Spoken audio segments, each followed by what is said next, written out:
The inspiration for the rebuild and modernization of 12 Temple Road was really the original house, which had been built there in 1963. It was a classic mid-century modern style, about 1,600 square feet. It had a detached garage, 4 small bedrooms, an average-sized living room and kitchen. We loved the design of the place, but it hadn't been touched in the 60 years since it was built. Our designer and longtime friend, Mike Frechette, had designed some of the first buildings that went up during Miami's South Beach Renaissance. His passion for mid-century modern design drove the new home's look and feel. What we wanted to do was take the general idea of that original house and turn it into something larger, while still staying inside the existing footprint that had more room for entertaining and taking advantage of today's state-of-the-art materials. And we wanted to do everything we could to make the new house as energy efficient as possible.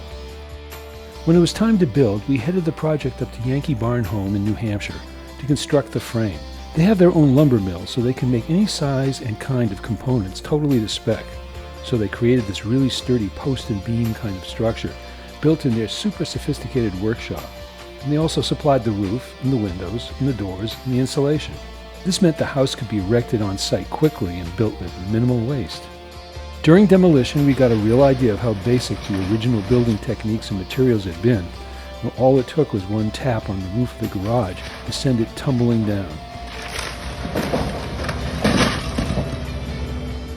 In the end, we kept the north wing bedrooms, but stripped them to the studs. A new foundation was poured 1.5 feet deeper than the original to get more headroom in the basement. When that was set, all the components were loaded onto a series of 8 flatbed trucks and delivered to the building site.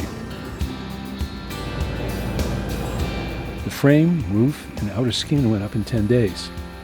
That saved a ton of time.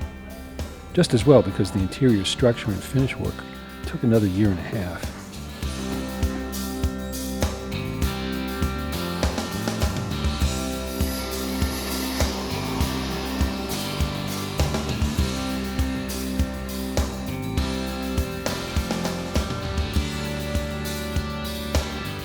By the time the grounds were landscaped, the entire project took over 2 years, but the result is a unique, memorable home that's really built to last.